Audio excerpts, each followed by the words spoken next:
March in 2017 when Yogi Adityanath took oath. During February and March, I was going around of UP publicizing my previous book in Hindi, Uttar Pradesh Vikas Ki Pratikshama, as you told in my bio. And I got the chance to listen to him firsthand many a times in many rallies. I've seen his rallies are very well attended, like almost like of Mr. Modi, even in smaller areas. And in a true democracy, I normally measure everything with the popularity you have. And then I started researching about it, and I went to Uttarakhand, where he's born and brought up for around 15, 20 days, lived in Gorakhpur, talked to his fans, his detractors. And I got a very different Yogi Adityanath. Because when my team researched, they gave me some 300 articles, national, international, after he becoming chief minister, before he becoming chief minister. 99% was negative. My query was, and with this query I went to feel that how can someone who is so popular, who has become 5-time Lok Sabha MP, winning election with exponential margins, how can everything about him be negative, right? With this query, I went in the field, and what I found is very, very different, which I documented in my book. And to my mind, I represent Yogi in my book with these 4 ideas. And I'll narrate those few. It'll take 3-4 minutes. First thing, he's 44 years old. Now he's 45. When I wrote the book a year back, he was 44.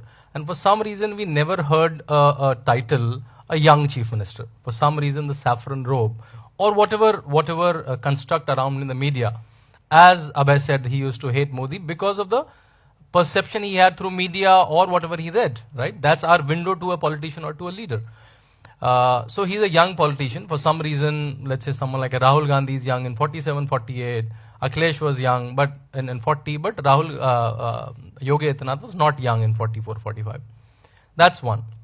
Second thing, he's a parliamentarian from last 5 years. He's winning 5 Lok Sabha elections with exponential margins. I thought, let me inquire what's happening. Like, is he a good parliamentarian or not?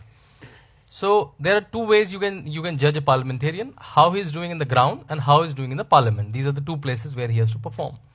When you see his parliamentary data, and to my convenience, first I compared his parliamentary data with Rahul Gandhi's parliamentary data. Parliamentary data are 4 points: your attendance, the number of debates you participate in, number of questions you ask, and number of private member bills you produce. These are the 4 things you do in parliament.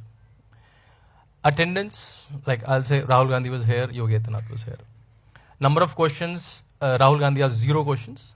Yogi Adityanath asked 303 questions. And mind you, I'm talking about 2014 to 17 when it was Modi government. So Yogi is asking more questions to his government, so to say, right? So 0, 300. Rahul Gandhi participated in some 8 discussions. I may be number-wise here and there, and he participated in some 53 debates. Rahul Gandhi presented 0 private member bill, very important instrument. If the government is not doing it, you can present a bill. Yogi Adityanath presented 3 private member bills. A lot of people asked me, that's a convenient comparison. So I also compared with the national average. In national average also, Yogi Adityanath is almost 1.5 times of the national average of all the MPs, right? So, and now people will ask me that what is he asking? Is he asking make Ram Mandir, uniform civil code? He's certainly asking them. But again, 95% of his questions are, I say, Shashi Tharoor kind of questions, right? Like he's asking about conditions of IITs, IIMs, non-performing assets, relationship with US, UK, Israel, malnutrition, your airports, he's asking about them, right?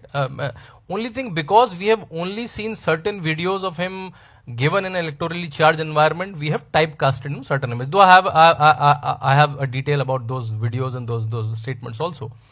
But at least he's a very nuanced parliamentarian. He's doing this from when he was 26 and now when he's 40. So 19 in his parliament, he's rigorously doing it. And because of him, a lot of things have come to Gorakhpur. AIMS is coming to Gorakhpur, new fertilizer factory started in Gorakhpur.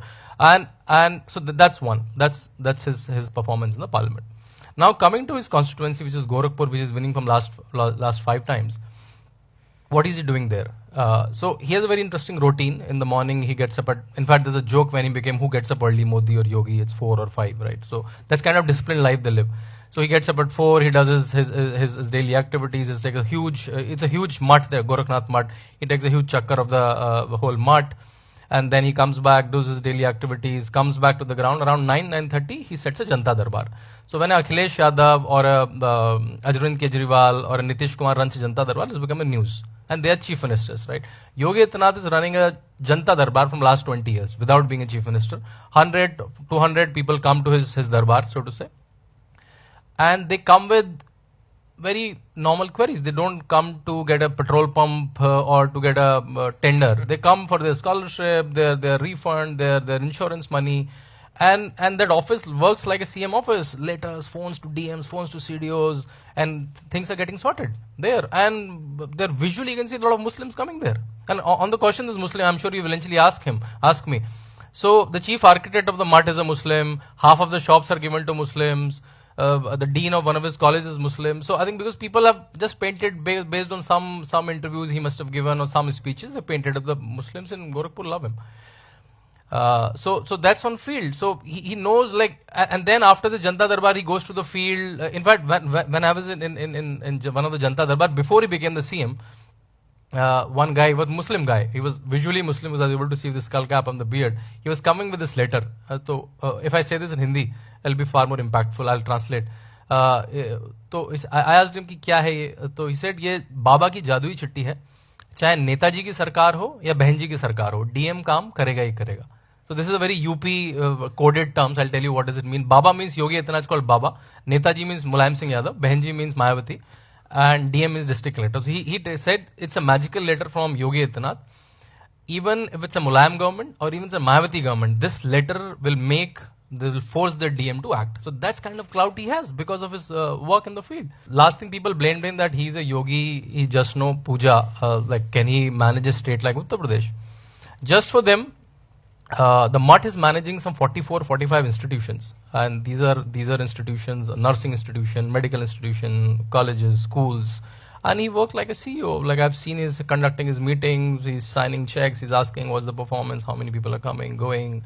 And luckily he made me private to a couple of his meetings after becoming CM. I'll quote one of the meetings. It's not so confidential, so I can quote. I didn't quote that in my book though. All the ministers were sitting, all the bureaucrats were sitting after he became the chief minister. And I think one of the ministers asked that UP should have more airports. UP have hardly had 4 functioning airports, such a large state. It's the 6th most populous country in the world, if it were to be a country. So someone asked that we should have more airports. And for the next 5-6 minutes, Yogi Adityanath spoke on airports. Like what kind of tarmac, what Boeing, and what kind of signals, and everybody was like we thought like he knows only puja. But people have not realized that he's in parliament from last 20 years. He's asking various kind of questions. He have represented government of India in various countries. So he's a very smart politician. For some reason, as he said, we have a typical image of someone, that someone who vouches for a Hindu cause or for a cultural cause, for an Indian cause, has to be stupid. That image we have created, which I've tried to put a counter view in my book.